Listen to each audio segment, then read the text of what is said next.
લક્ષ્ય ન્યૂઝ, એક નજર, એક લક્ષ્ય. પવિત્ર શ્રાવણ માસમાં હિતેનકુમાર સ્વયંભૂ પીપળેશ્વર મહાદેવના દર્શને મહેસાણાના સાલડી સ્વયંભૂ પીપળેશ્વર મહાદેવ મંદિરે નાનખટાઈ ફિલ્મના મેમ્બરોએ કર્યા દર્શન. પવિત્ર શ્રાવણ મહિનાની શરૂઆત થતાં ફિલ્મના કલાકારો પહોંચ્યા હતા પીપળેશ્વર મહાદેવના દર્શને. ગુજરાતના સુપરસ્ટાર હિતેનકુમાર સહિતના અભિનેતાની ટીમ પહોંચી મંદિરે. આગામી ફિલ્મના પ્રમોશન માટે પીપળેશ્વર મહાદેવ મંદિરે અભિનેતા સહિતની ટીમે શીશ નમાવ્યું. નાનખટાઈ ફિલ્મ સામાન્ય લોકોના જીવન આધારિત છે. હિતેનકુમાર સહિતના કલાકારો મહાદેવની આરતી ઉતારી ફિલ્મ માટે પ્રાર્થના કરી હતી. નાનખટાઈ ફિલ્મના કલાકારો દર્શને આવતા લોકોની મોટી ભીડ જોવા મળી હતી. ખૂબ લોકપ્રિય એવા કલાકારો તત્સત મુનશી ખૂબ સફળ ફિલ્મોમાં ખૂબ સરસ અભિનય એમણે આજ સુધી આપ્યો છે. એશા કંસારા એટલી કમાલની એક્ટ્રેસ છે જે આજની પેઢી સાથે એમણે અસંખ્ય સુંદર કૃતિઓ આપી છે. એ બંનેની સાથેની તમારી વાતચીત પછી તમારો સૌનો લાડકો મિત્ર એની સાથે હું તમારી વાતચીત કરાવીશ. તમે દર્શન કરવા બધા શું કહેશો? બસ સાલડી ખાતે મહેસાણાના બધા ભાઈઓની જે શ્રદ્ધા છે એ સ્થાનકે અમે લોકો આવ્યા છે. પીપળેશ્વર મહાદેવજીના આશીર્વાદ લેવા માટે આવ્યા છે. મારા સમગ્ર ટીમ, મારા આ બચ્ચાઓ, હમણાંની સિનેમાના ખૂબ જાણીતા કલાકારોને લઈને એમની સાથે આશીર્વાદ લેવા આવ્યો છું.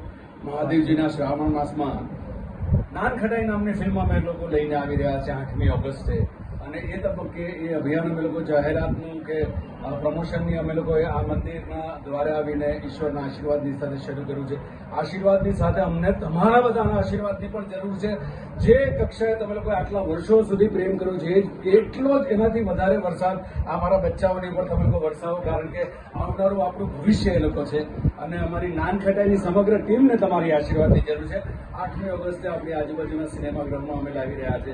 અને હવેની બધી જ વાતો આ બચ્ચાઓ તમને કહેશે કે અમારી નાનખટાઈ કેવા સ્વાદની છે, કેવી સુગંધની છે, કેવી સોડમની છે. અને એમાં તમારો પ્રેમ ભરશે તો સફળતા ચોક્કસ મળશે. પીપળેશ્વર મહાદેવની અંદર આવી છેલ્લી 2 ફિલ્મોથી લોકોની આંખો ભીની કરી છે. કલાકારની રેન્જ એ કહેવાય કે કોમેડીની સાથે સાથે અમુક ફિલ્મો એને એવી મળે કે જેની અંદર દરેક લાગણીઓથી તમારા હૃદય સુધી પહોંચે. એ મિત્ર ગઢવી આજની પેઢીનો ખૂબ લોકપ્રિય કલાકાર. આ ફિલ્મની અંદર પણ એક જુદા જ રંગની સાથે તમને જોવા મળશે. ઓવર ટુ મિત્ર. Thank you sir. પહેલાં તો અને બહુ જ ખુશી મળી અહીંયા આવીને, પહેલી વાર દર્શન કરવા મળ્યા. અને શ્રાવણ મહિનાની શરૂઆત આનાથી સારી અમારી આખી ટીમ માટે થઈ ના શકે. એટલે પહેલાં તો થેન્ક યુ બધાને જ કે અમને અહીંયા આવવાનો મોકો મળ્યો અને આટલા સુંદર દર્શન અને આરતી કરવા એની માટે આખી નાનખટાઈની ટીમ તરફથી હું તમને બધાને થેન્ક યુ. શું સંદેશો આપો છો તમે આ નાનખટાઈ ફિલ્મ તરફ? આમ નાનખટાઈ એક સંદેશો જો આપી શકે ફિલ્મમાં તો એ છે કે વાતો થવી જોઈએ પરિવારની વચ્ચે. 3 અલગ અલગ વાર્તાઓ છે ને વાર્તાના મૂળમાં ક્યાંક ને ક્યાંક એમ છે કે ધીમે ધીમે પરિવારની વચ્ચે વાતો બંધ થઈ જતી હોય છે અમુક વર્ષોમાં. તો વાતો થતી રહે, કમ્યુનિકેશન ચાલુ રહે અને જે સંબંધો જળવાયેલા રહે એ બહુ જરૂરી છે. તો એ 3 વાર્તાઓ અલગ અલગ રીતે વાત કરશું અને 3 વાર્તામાં ક્યાંક બાપ દીકરાના ઇમોશનની વાત છે, ક્યાંક પતિ પત્નીના ઇમોશનની વાત છે અને ક્યાંક એક પરિવાર જે સાથે છે એ લોકોના પોતાના સ્ટ્રગલની વાત છે. એટલે બધી જગ્યાએ અલગ અલગ ઇમોશન છે, પણ મુદ્દે વાત એમ છે કે સાથે રહેવું, વાતો કરતા રહેવું, તો જ દરેક પ્રોબ્લેમનું નિવારણ આવી શકે.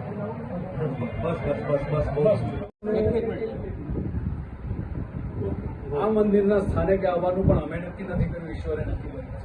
તમે હું નક્કી કરનારા કોણ છે?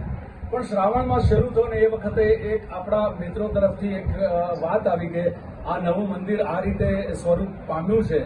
તો અમને એમ લાગ્યું કે અમે લોકો સૌથી પહેલી શરૂઆત તો અહીંયાથી જ કરીએ, કારણ કે દરેક મંદિરમાં ઈશ્વર તો બધી જગ્યાએ છે. પણ એ વ્યક્તિઓની વચ્ચે જે વ્યક્તિઓએ આજ સુધી સિનેમાને જીવતું રાખ્યું છે અને એમાં મારી સાથેની આખી આ પેઢીને તમારા બધાના આશીર્વાદ મળે.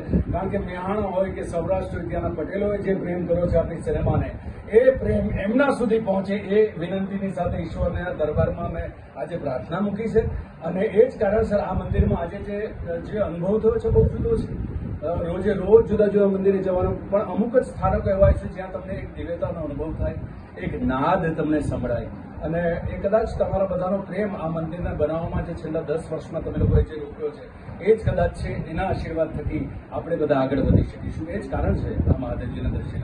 હવે કહેશો લોકો સિનેમાઘર સુધી તમારી મૂવી માટે દોડે, શું છે તેની વાર્તા, એવું શું છે અસર કારણ કે લોકો સિનેમાઘર સુધી પહોંચશે? આ સિનેમાની વાર્તા એ તમારા ને મારા ઘરના પ્રસંગોની વાર્તા છે, તમારી ને અમારી વેદનાની વાર્તા છે, તમારી ને અમારી ખુશી અને આનંદની વાર્તા છે. આ સિનેમાના દરેકે દરેક પાત્રો જે છે તમને તમારા ઘરની અંદર રહેતું બચ્ચું કે તમારા પડોશમાં રહેતા એ હસબન્ડ વાઈફ, પતિ પત્ની, મા દીકરો, મા બાપ, આ બધાને તમને તમારી જિંદગી સાથે જોડી શકો.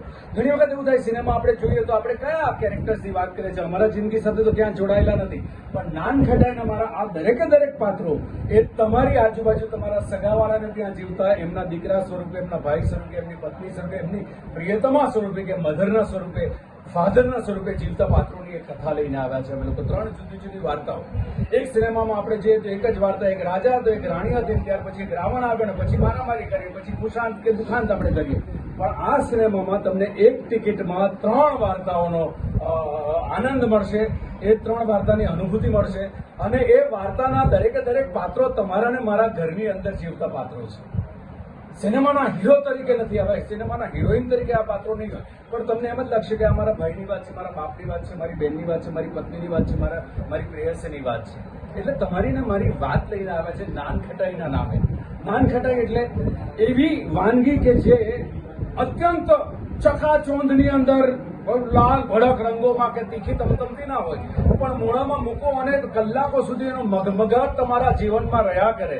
એ જ રીતે આ સિનેમાની લાગણીની વાતો છે એ જોયા પછી તમે જયારે ઘરે જતા હશો ત્યારે કે આ તો મારી વાર્તા હતી યાર, મારા દીકરા હાથે આમ થયું, મારા ભાઈ હાથે આમ થયું, મારા ભાઈ ભાડે રહેવા ગયા ત્યારે એ લોકો કેટલી મુસીબત સહન કરી હશે. એક પ્રિયતમા, એક પ્રેમીની સાથે એ કયા પ્રકારની ઘટનાઓ જે આપણે ઘણી વખત વાતો કહી નથી શકતા, એવી બધી વાર્તાનો સમૂહ લઈને એટલું જ કહીશ કે મારી ને તમારી લાગણી લઈને આ ફિલ્મ આવે છે નાનખટાઈ. રોલ અમારી આ ફિલ્મ નાનખટાઈ આવી રહી છે 8મી ઓગસ્ટે અને જેમ વિશાળે કીધું એમ કે જેમ 3 અલગ અલગ વાર્તાઓ છે અને અલગ અલગ ઇમોશન્સ તમને ફીલ થશે, જે બી જોવા થશે દીકરા અને ફેમિલી સાથે. તો બહુ સરસ અમે એક પ્રયાસ કર્યો છે કે એક ફેમિલી એન્ટરટેનમેન્ટ ફિલ્મ બનાવી કે જે બધાને ગમે. તો બસ 8મી ઓગસ્ટે બધા સિનેમાઘરોમાં આવે અને અમને ખૂબ જ પ્રેમ આપે એવું વિશેષ. નમસ્કાર, હું છું ઈશા સથારા અને અહીંયા આવ્યા છીએ ભુવનેશ્વર મહાદેવના દર્શન કરવા અને અમારી જે નાનખટાઈ પધરાવા કે જે પ્રેમથી અને જે લાગણીથી નાનખટાઈ અમે બનાવી છે એ દરેક સ્ટોરીની વાર્તા છે. અમે બસ એવું જ ઈચ્છીએ છીએ કે જે પણ ફેમિલી આ ફિલ્મ જોવા જાય એ બધા જ આ ફિલ્મ જોડે કનેક્ટ કરી શકે. લાગણીની વાર્તા છે, બધું પ્રેમ અને નાનખટાઈ જેવા સંબંધોની વાર્તા છે. તો 8મી ઓગસ્ટ જરૂર જોવા. મેડમ, તમે આનું જે શૂટિંગ કર્યું તે દરમિયાન તમારો અનુભવ કેવો રહ્યો અને આનું શૂટિંગ કયા લોકેશન પર થયું? આનું શૂટિંગ મૂળ અમે બરોડામાં કર્યું છે અને અનુભવ તો ખૂબ સુંદર રહ્યો, કારણ કે જ્યારે વાર્તા તમારી એટલી સરળ પણ બહુ જ શક્તિવાળી હોય ત્યારે એક એક્ટર તરીકે તમારો અનુભવ ખાસો બદલાઈ જતો હોય છે. તો હું ઘણું બધું શીખી આ કેરેક્ટર દ્વારા, આ ફિલ્મ દ્વારા અને મારી જોડે જેટલા પણ સ્ટારકાસ્ટ છે એ લોકોના એક્ટિંગના પ્રભાવથી ખૂબ બધું જાણવા મળ્યું, શીખવા મળ્યું. તો બસ એવી ભગવાનની ઈચ્છા છે કે આવી રીતે સરસ સુંદર કામ અમે ઓડિયન્સ સુધી લઈને આવી છે. તમારા પાત્રની અંદર કોઈ મુશ્કેલીઓ આવી બજાવતા? મારા પાત્રનું નામ મૈથિલી છે, ખૂબ સ્ટ્રોંગ છોકરી છે અને એ શેફ છે.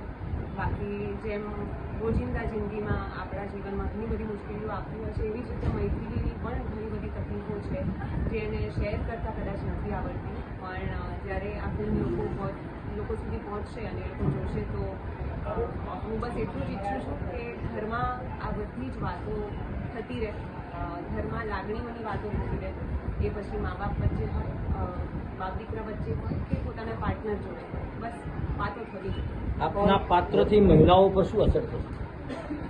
મહિલાઓ ઉપર એ અસર થશે કે તમે જ્યારે કોઈને પ્રેમ કરતા હો તો તમારે પોતાની લાગણી જરૂરથી વ્યક્ત કરવી જોઈએ. આજનો જમાનો એવો છે કે આપણે થોડું કમ્યુનિકેશન ઓછું થઈ ગયું છે. તો હું એવી ઈચ્છા ધરાવું છું કે જ્યારે છોકરીઓ આ ફિલ્મ જોવે તો પોતાની એક આઈડેન્ટિટી ઊભી કરી શકે અને સાથે સાથે પોતાના પરિવારજનો જે છે એ લોકોને એ પોતાની લાગણી વ્યક્ત કરતા હિચકિચાવે.